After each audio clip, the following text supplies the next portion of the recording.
Y acá hay un dato interesante. La revista Physics of the Earth and Planetary Interiors de Estados Unidos, que es una revista sobre geofísica del planeta, en su edición del año número 175 del año 2009, los geofísicos Jean-Claude Ruegue del Institut de Physique du Globe de París y otros colegas de Francia, Chile y Bulgaria publicaron un artículo cuyo título es Acumulación de tensión intersísmica medida por GPS en la brecha sísmica entre las ciudades de Constitución y Concepción en la República de Chile. Esto en realidad fue escrito 2 años antes del terremoto de Chile. Y dice lo siguiente: el último terremoto en esa zona de Concepción y de Constitución en Chile fue el 20 de febrero de 1835 y fue relatado en sus memorias por Charles Darwin, que estaba viajando por esa zona en aquella época. Desde entonces las placas del Pacífico y de Nazca, Sudamérica, vienen acumulando un rozamiento de 68 milímetros al año, que a lo largo de 170 años ha acumulado una tensión equivalente a 10 metros de desplazamiento. Con lo cual, y lo dice el artículo, en cualquier momento va a haber un gran terremoto en esa zona. Existen indicios por fenómenos ionosféricos que se han visto previo al terremoto, tanto en Haití también, como en China y ahora en el caso de Chile, de que puede ser que desde HAARP se haya disparado este tipo de onda electromagnético para disparar ese terremoto haciendo vibrar las placas a su frecuencia de resonancia a través del sistema HAARP. Otro de los disparadores, el 4, pandemias.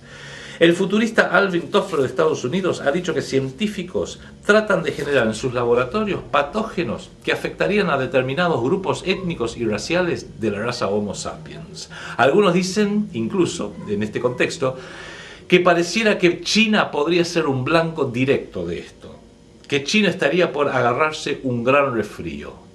Otros también estarían tratando de ingenierizar insectos que solo destruyen determinados sembrados. Claramente esto se condice con el objetivo de la estructura de poder mundial que promueve la reducción dramática de la población del mundo.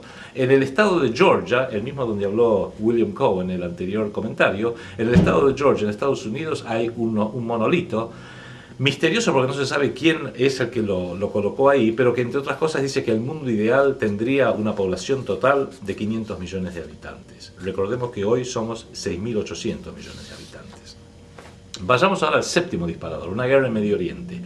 El ataque unilateral israelí contra Irán viene siendo anunciado y amenazado una y otra vez, especialmente desde la invasión de Israel contra el sur del Líbano a mediados de 2006. Este anuncio lo viene haciendo en forma explícita todos sus líderes y su máxima cúpula de gobierno: Ariel Sharon, Avigdor Lieberman, Ehud Olmert, el actual Benjamín Netanyahu, Shimon Peres, Tzipi Livni, y también sionistas internacionales como George W. Bush, Dick Cheney, Donald Rumsfeld, el senador Lieberman de Estados Unidos, John McCain, Obama, Clinton, los Clinton, Blair, Sarkozy y todo el ejército de políticos y medios de difusión adictos al sionismo.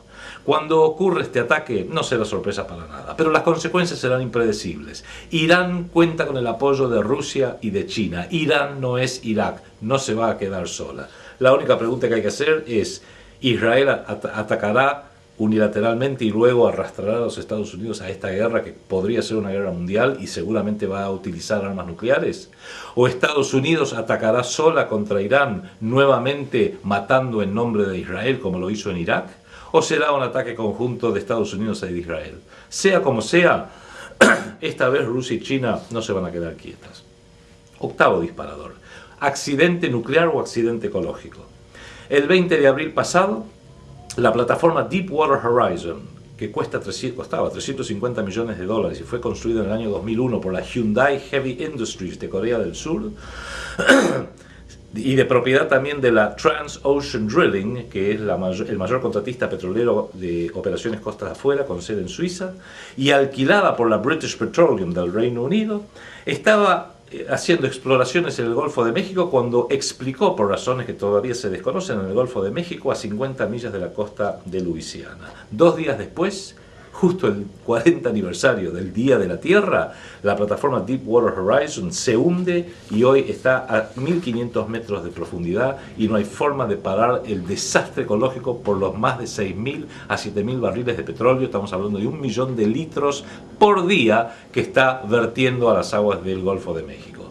también colaboraban en la operación de esta plataforma petrolífera, Halliburton en tareas de logística, y todas estas empresas están integradas al sistema del poder global a través del Council on Foreign Relations, el Instituto Real de Relaciones Internacionales de Gran Bretaña, la Comisión Trilateral, el grupo Bilderberg y personajes de altísimo relieve como el ex vicepresidente Dick Cheney, el ex presidente de la British Petroleum y actual miembro de su directorio Peter Sutherland, la corona británica y muchas personas e instituciones más. La destrucción no se sabe hasta dónde va a llegar, porque todavía no saben si van a poder parar este derrame petrolífero que está tornando las aguas del Golfo de México apocalípticamente rojas cuando se las ven por el color del tipo de petróleo, y los efectos sobre la costa sur va a ser terrible. Pregunto, ¿esta catástrofe ecológica se transformará en el Chernobyl de Estados Unidos? Lo que decíamos hace un rato. Gorbachev no pudo mantener la estabilidad luego del desastre de Chernobyl. ¿Le pasará lo mismo a Obama con el desastre de esta plataforma petrolífera Deepwater Horizon? Noveno disparador: el asesinato de algún político. Esto lo incluyo porque muchos amigos me han preguntado si la muerte trágica del presidente de Polonia, Lech Kaczynski, en un accidente aéreo junto con el gobernador de su banco central, Sławomir Skierpek, y otros 90 miembros de su gobierno, si esto era parte de este asesinato político. Y a todos les he dicho que no, y aprovecho para decirlo ahora, porque cuando me refería en este noveno disparador al asesinato político de una figura de alto relieve, política o religiosa, no me refería al presidente de un país como Polonia, donde esto es una tragedia circunscrita a Polonia. Me refiero a alguien que hoy se sienta en la Casa Blanca o en el 10 Downing Street o en el Vaticano. Y es interesante, sin embargo, subrayar que el presidente de Polonia estaba en viaje a Smolensk, en Rusia, en Bielorrusia, para participar junto con las autoridades rusas de un recordatorio desagraviando a los muertos de Katyn. En 1939, los 10.000 oficiales del ejército polaco de aquella época fueron asesinados de un disparo en la nuca, en un bosque cerca de Smolensk que se llama el bosque de Katyn.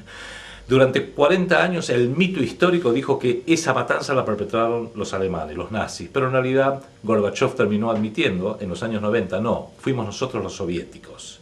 Y pregunto, quizás este tema de la mentira pequeña, porque eran 10.000 en definitiva, en el bosque de Katyn, donde fueron culpados los alemanes por los crímenes de los soviéticos, podría ser una suerte de cuña, si se hubiera desarrollado, y todavía se puede hacer, para desentrañar otros mitos que están siendo utilizados, como el mito del Holocausto, que aunque sí existió una persecución de los judíos por parte de los nacionalsocialistas durante la Segunda Guerra Mundial y antes, la cifra de 6 millones no tiene sustento alguno y en alguna medida es utilizada, como dice Norman Finkelstein, un escritor investigador judío neoyorquino, está utilizada por los vivos de hoy para favorecer al Estado de Israel, aprovechándose de los muertos de ayer. Y un comentario muy rápido a los disparadores 11 y 12, que son estos reality shows de una segunda venida de un Mesías, falso por cierto, o quizás el aterrizaje de alienígenas que por supuesto van a tomar contacto en la Casa Blanca, como nos ha enseñado Hollywood a lo largo de muchas décadas.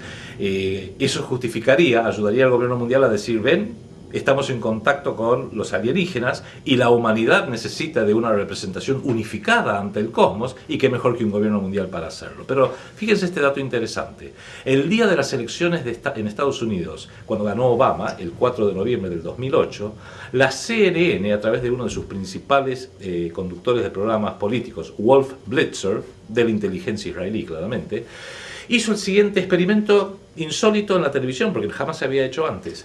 A través de elementos que le permiten hacer un holograma, hizo una entrevista como si estuvieran en el mismo lugar con otra locutora, Jessica Yellin, que estaba en Chicago. Wolf Blitzer estaba en Nueva York, Jessica Yellin estaba en Chicago. Pero proyectaron su imagen tridimensional al estudio en Nueva York y las cámaras iban girando para que viéramos que tanto Wolf Blitzer, que estaba realmente presente ahí, como Jessica Yellin, que no estaba presente porque estaba en Chicago, pero se estaba proyectando su forma tridimensional electrónica, realmente tenían dimensión. Con lo cual, una forma muy interesante de decir, ahora podemos hacer también este tipo de imagen y podemos crear cualquier cosa en cualquier lugar y usted lo va a ver y va a creer que es real.